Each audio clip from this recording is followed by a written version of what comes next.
में, और उसके बाद हम बात करेंगे नोहा की सेवकाई के विषय में। और मैं बिलीव करता हूं आप पॉजिटिव रहिए हर चीज में, और मैं बिलीव करता हूं प्रभु आज आपको ब्लेस करेंगे। आमेन। आइए अपने दाहिने हाथ को उठाइए और अपने लिए भविष्यवाणी करिए कि मैं आज यहां से खाली हाथ नहीं लौटने वाला हूं। आज परमेश्वर मेरी झोलियों को भर भर के हिला हिला कर डुला डुला कर भर कर यहां से भेजेंगे, यीशु मसीह के नाम में। आमेन। Come on, the big amen. Hallelujah. बोलिए जोर से हालेलुया। प्रभु की या स्तुति हो। या अब मैंने सोचा है मैं आपसे बहुत चिल्लाऊंगा। मैंने एक वचन पढ़ा जिसमें चिल्लाने की ताकत मुझे पता चली।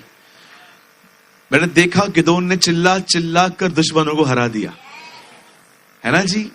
यरीहो की शहरपना, जब उन्होंने चिल्ला के प्रेज किया वो फॉल हो गई। मुझे लगता है जब सांप हमें बांध दे तो चिल्लाने का मतलब है उसको शेक करना। जैसे पौलुस ने एक सांप को शेक किया और वो निकल गया। मैं बिलीव करता हूं जब आप उसके लिए चिल्लाते हैं ना, आप सांपों को हिलाते हैं। आमेन।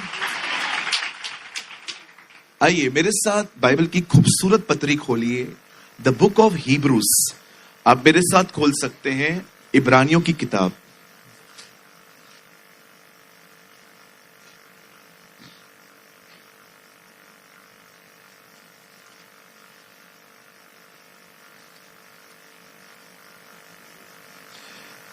अगर किसी को नहीं मिल रही है, आप अपने पास वाले को हेल्प करिए, उनको बताइए वो कहां पर है। हो सकता है हमारे बीच में किसी को न मिलती हो। Please help each other. और बड़े प्यार से बोलिए उनको यहां पर है। ऐसा मत बोलना अभी तक मिलता नहीं है आपको, खोलो ना। ओके, सो बी काइंड, है ना। Be kind. हम खोलेंगे इब्रानियों की किताब, उसका 11 अध्याय, chapter 11, the heroes of faith, हमारे विश्वास के पिता।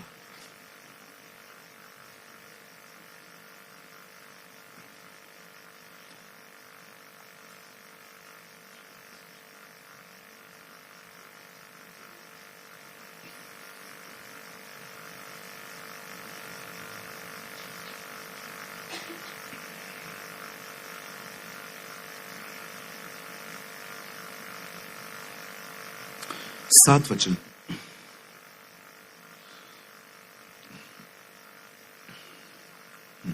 Thank you. वाह, खुदा आपको बरकत दे भाई। भाई ने मेरे लिए अच्छा प्रबंध किया है। अब मुझे वहां जाने की जरूरत नहीं पड़ेगी, अब मुझे यहीं से सब दिख रहा है। धन्यवाद। मैं जानता हूं आपने ये क्यों किया है, ताकि मैं इधर से बाहर ना हूं। They are very smart people. इनको पता है ये वहां भाग जाता है। मेरी बाइबल कहती है विश्वास ही से नूह ने उन बातों के विषय में जो उस समय दिखाई न पड़ती थी चुनौती पाकर भक्ति के साथ अपने घराने के बचाव के लिए जहाज बनाया, और उसके द्वारा उससे संसार को दोषी ठहराया और उस धर्म का वारिस हुआ जो विश्वास से होता है। इसे हम इंग्लिश में भी पढ़ लेते हैं। By faith, Noah, being warned about the things not yet seen, moved with a godly fear, prepared an ark for the saving of his house, through which he condemned the world and became heir of the righteousness which is according.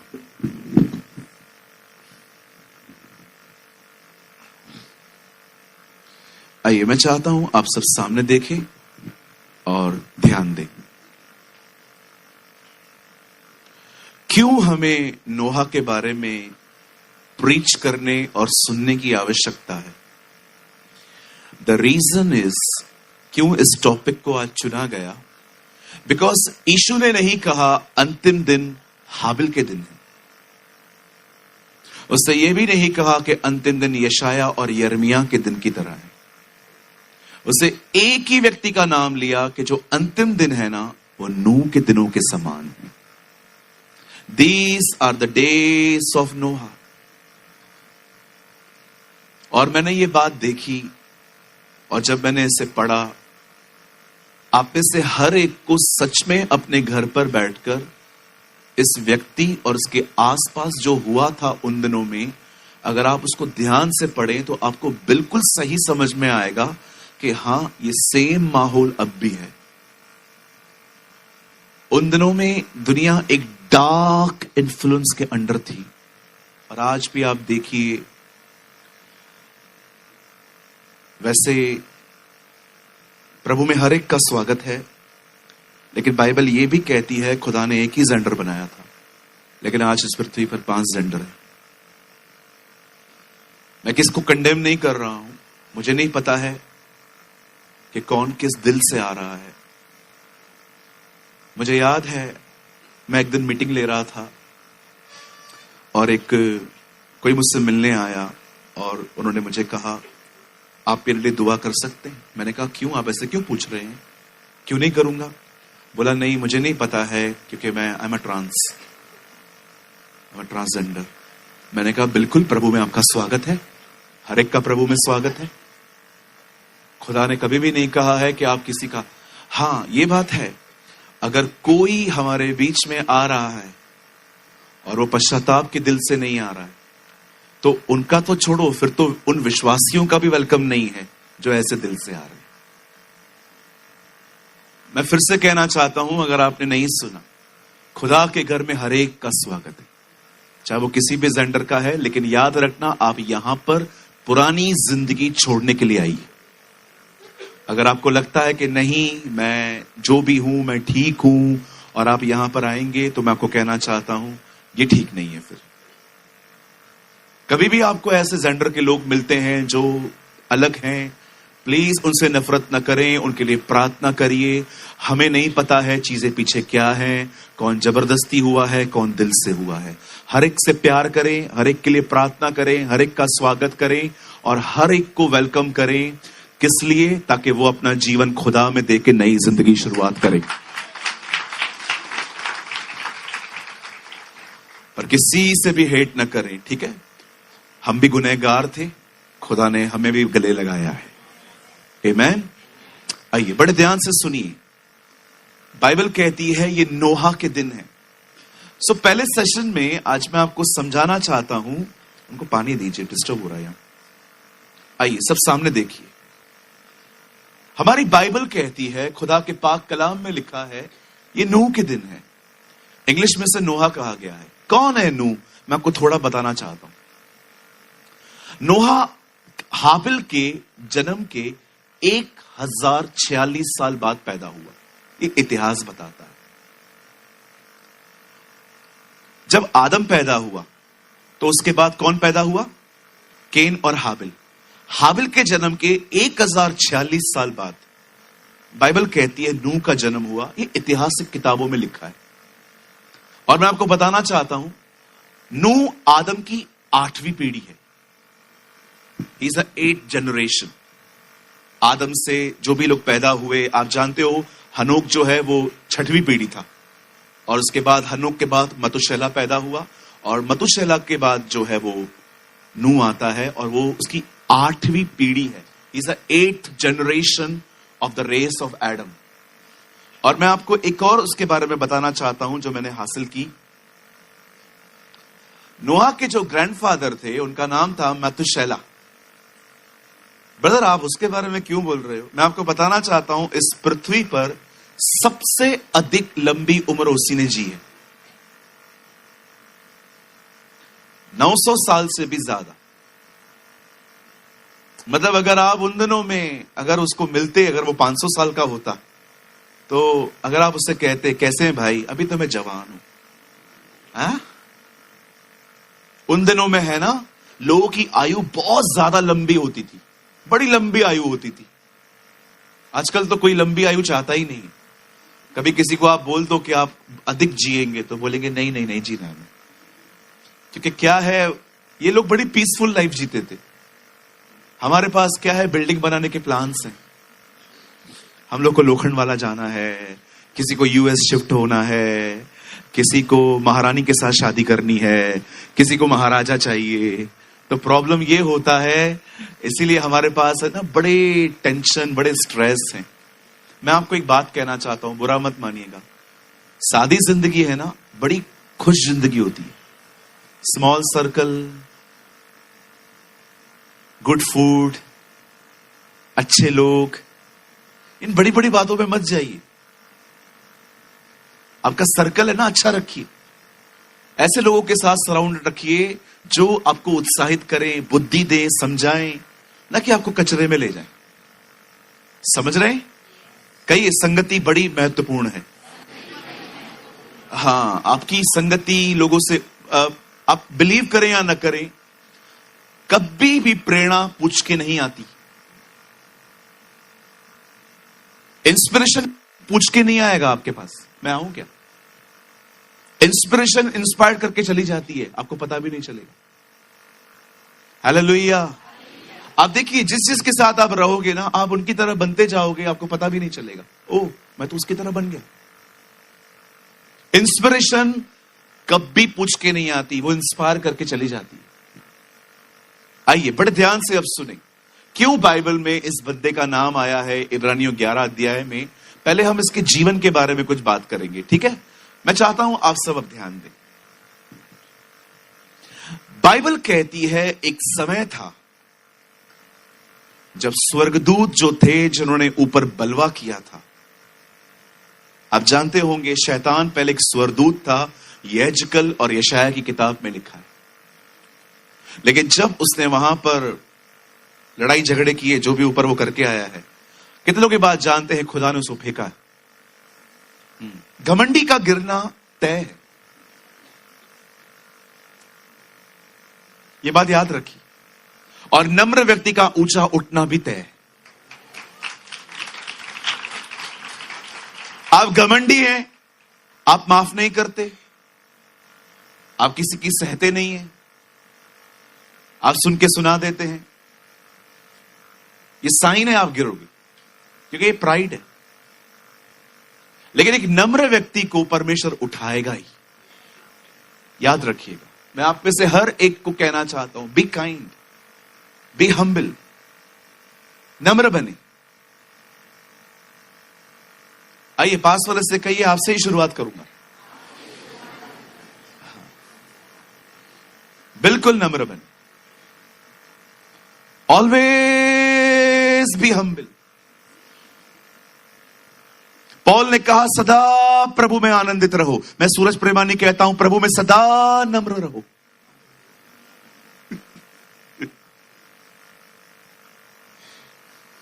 ये बहुत जरूरी है।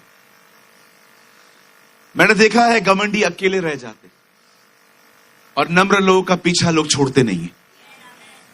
या बिल्कुल, आप नम्र होंगे ना, आप विश्वास कीजिए, आप जहां जाएंगे लोग आपके पीछे आएंगे, क्योंकि वो जानते हैं आपको। लेकिन घमंडी, आप जहां जाओगे लोग भागेंगे। भाग ये आया है। घमंडी को क्यों कोई पसंद करेगा, मुझे बताइए। जब चेले दुष्ट आत्माओं को निकाल के लौट रहे थे, उन्होंने कहा, प्रभु हमने आपके नाम से दुष्ट आत्माओं को निकाला। Lord, we did something lord. प्रभु ने कहा, मैंने शैतान को बिजली की नाई गिरता हुआ देखा है। तुमने निकाला ना, अच्छी बात है, डोंट प्राइड, तो तू भी गिरेगा। बाइबल कहती है नोहा उन दिनों में रह रहा था जब इस पृथ्वी पर एक डार्क इन्फ्लुएंस थी। लोग अपने जेंडर्स बदल रहे थे, लोग गंदे काम कर रहे थे, बाइबल बता रही है। और उन दिनों में बाइबल कहती है परमेश्वर की दृष्टि नूह पर हुई, क्योंकि नूह एक धर्मी पुरुष था। मेरे पीछे कहिए, नूह एक धर्मी पुरुष था। Say in English, Noah was a righteous man. Hallelujah. आइए मैं चाहता हूं अब आप सब ध्यान दें। आज हमारे मसीह जगत में एक बहुत बड़ी प्रॉब्लम है। हम लोग एक वचन को पकड़कर सब चीजों को समझने की कोशिश करते हैं, जो कि पॉसिबल ही नहीं है। अगर आप में से किसी को भी मैं पूछूंगा ब्रदर धर्मी होने का मतलब क्या है, तो आप में से 90% लोग मुझे जवाब देंगे यीशु मसीह पर विश्वास करने से व्यक्ति धर्मी ठहरता है। 100% एग्री। पर मैं आपको बताना चाहता हूं, ये जो आप बोल रहे हैं ना, ये कार का एक हिस्सा है, पूरी कार नहीं है। कितने लोग कार में बैठे हैं कभी? 100% आप बैठे होंगे, टैक्सी में बैठे होंगे, कहां ना कहां तो बैठे होंगे ना लाइफ में। कार किससे चलती है? क्या बोलते हैं इसको? स्टीयरिंग। ब्रेक निकाल दो तो आत्मा परमात्मा के पास। नहीं, अगर मैं आपकी गाड़ी की ब्रेक निकाल दूं तो चलेगी कार? चलो एक काम करते हैं, स्टीयरिंग भी रहने दो, ब्रेक भी रहने दो, अपन टायर निकाल लेते हैं, चलेगी कार? नहीं चलेगी। चलो एक काम करते हैं, सब रहने दो, जिससे वो शॉक अब्सर होते ना, अपन वो निकाल लेते, तब खड्डे में, जीवन खड्डे में चला जाएगा। आप एक चीज को पकड़ के आप उसे कार नहीं कह सकते। सारी चीजें इकट्ठी होने के बाद कार बनती है। वैसे ही एक वचन को पकड़ के आप ये नहीं कह सकते हो कि मैं धर्मी हूं। आपको वो सारे वचन पढ़ने पड़ेंगे जिसमें जहां पर लिखा गया है कि कोई धर्मी था। अब आप मुझे एक बात बताइए, अगर आप कहते हैं हम सिर्फ यीशु पर विश्वास करने से धर्मी ठहरते हैं, तो मेरा एक सवाल है, बाइबल ऐसे क्यों कहती है एलिशबा और जकरिया प्रभु की दृष्टि में धर्मी थे और प्रभु की सारी आज्ञाओं को मानते थे?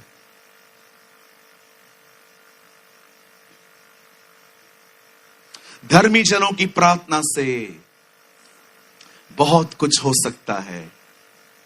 अधर्मी है कौन? अब बड़े ध्यान से सुने। एक समय था जब हम सब पाप में थे। कोई है यहां पर जो कहता है मैं पाप में नहीं था? आइए, कोई है तो मीटिंग के बाद मिले, आपके लिए स्पेशल प्रार्थना होगी, पूरी टीम मिलकर आपके लिए दुआ करेगी। कोई है यहां पर जो कहता है कि मैंने कभी पाप नहीं किया? शुक्र है खुदा का, जब पैदा हुए तो दांत नहीं थे, नर्स को ही काट देते हम, कि इतना जोर से क्यों निकाला, थोड़ा आराम से करती। हालेलुया। आप जानते हैं हम बचपन से पापी हैं। कितने लोग ये मानते हैं? मैंने बच्चों में जलन देखी इन दिनों में। एक बच्चे को मैं बुला रहा था, वो आ नहीं रहा था, मैंने दूसरे को उठाया, भाग के आया, बोला इसको उतार, मुझे उठा। मैंने कहा इतने से में जलन।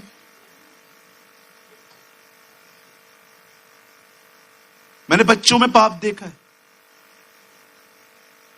आप देखो, बच्चा सारा दिन नहीं पढ़ता है, पर जब मेहमान आते हैं ना, किताबें खोल के बैठ जाता है और लिखना चालू करेगा, और क्या लिखता है खुद को भी नहीं पता है, लिखता रहेगा आपको दिखाने के लिए मैं बड़ा पढ़ाकू हूं। बचपन से एक्टिंग, बचपन से जलन। आज भी आप देखो, फेल होने के बाद जब वो घर आता है अपनी माँ, अपनी बहन या भाई के साथ, आप उससे पूछो तेरा रिजल्ट क्या आया है? मम्मी ये भी फेल हुआ है। ओह वेरी गुड बेटा, तेरे को बोला नाक पकड़, ऐसा पकड़ना है, इसे ऐसा पकड़ा है। तो अगर आप में से कोई ऐसा है जो अपने आप को अति पवित्र समझता है, जो गलतफहमी है पहले मैं दूर करना चाहता हूं। यूहन्ना कहता है यदि कोई यह कहे कि मुझ में पाप नहीं है तो वो स्वयं को धोखा देता है। हम सब पापी थे, और एक दिन बाइबल कहती है खुदा ने अपना एक दूत, परमेश्वर ने हमारे पास एक व्यक्ति भेजा और उसने आपको यीशु मसीह के लिए बताया। विश्वास कीजिए, वो खुदा खुद था। सिर्फ इससे उसकी बदन को यूज किया, लेकिन प्रभु आपसे मेल मिलाप करवाने को आया था। और जैसे ही आपने इस बात पर विश्वास किया कि हां मैं एक पापी हूं और यीशु मेरा कफारा है, यीशु मेरा फिदिया है, यीशु मसीह मेरा बलिदान है, बाइबल कहती है वहीं से आपके गुनाहों की माफी मिलती है, आपको आप क्षमा हो जाते हैं। और याद रखिए, उस दिन आप पर एक मोहर लगती है कि आप एक धर्मी हैं। कहिए धर्मी। धर्मी का मतलब रिलीजियस, राइचस। कहिए रिलीजियस नहीं, राइचस। धर्मी का मतलब होता है राइचस। राइचस का मतलब राइट लिविंग। परमेश्वर उस दिन आपको ऐसे देखता है जैसे आपने इस दुनिया में कुछ किया ही नहीं है। सारे पाप माफ हो जाते, सारे गुनाह क्षमा हो जाते हैं। मैं आप में से हर एक को कहना चाहता हूं, अगर यहां पर कोई ऐसा है जिसने यीशु मसीह पर अपना विश्वास रखा है, आपने उसको अपनी जिंदगी दी है, मैं आपको कहना चाहता हूं, आपके पास का एक भी पाप नहीं छूटा है। खुदावन ने सब माफ किए हैं। Oh hallelujah. कहिए मैं माफ किया गया हूं। कहिए अब मुझ पर पाप की प्रभुता नहीं है। अब सुनिए, जो मैंने आपको बताया ना, ये इसका एक हिस्सा है। अब आइए, अब सिक्के को, केसर को दो, खुदा को दो। अब आओ हम सिक्के का दूसरा पहलू देखते हैं। अगर आप ये मानते हैं कि आपने विश्वास के द्वारा आप प्रभु के सामने धर्मी ठहरे हैं, तो मैं आपको बताना चाहता हूं, आप परमेश्वर के साथ चलेंगे, न कि आप पापों का दूसरा अंबार तैयार करेंगे। कहिए परमेश्वर के साथ चलना। बहुत बार हम ये वचन सुनते हैं, बहुत बार हम ये सुनते हैं, प्रभु के साथ चलना। प्रभु के साथ चलने का अर्थ क्या है? लिखा है नूह परमेश्वर के साथ चला, नूह धर्मी था। आइए सब उत्पत्ति खोलिए।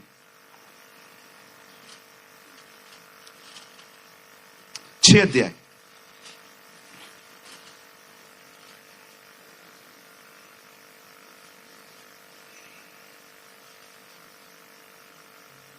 नौ वचन 6:9 जेनेसिस। देखिए यहां क्या लिखा है।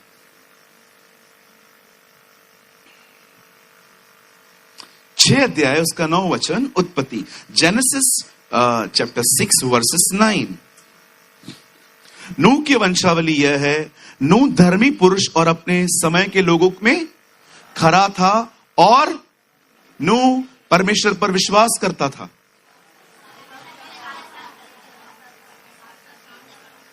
परमेश्वर के साथ चलता था। इसका मतलब क्या है? What is the meaning to walk with God? इसका अर्थ क्या है? आइए बड़े ध्यान से सुने।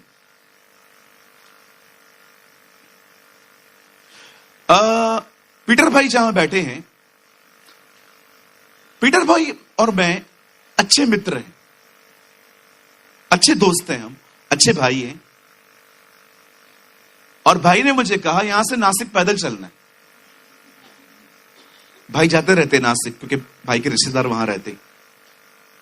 मैंने कहा पैदल चलना है? हां पैदल चलना है। हम यहां से निकले।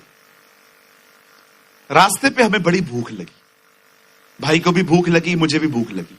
हमने डिसाइड किया हम खाना खाएंगे। और जब हम वहां पर बैठे, मैंने भाई को बोला क्या मंगाएं? भाई ने कहा हम एक काम करते हैं, आज हम दाल मंगा लेते हैं, दाल और रोटी के साथ। मैं कहता हूं भाई काम करते हैं, दाल है ना अपन कल खाएंगे, आज अपन चिकन मंगाते हैं, कोंबड़ी। आज हम चिकन मंगाते। अब बात यह है, एक को मरना है। या वो दाल वाला मरे या चिकन वाला मरे। अगर कोई नहीं मरा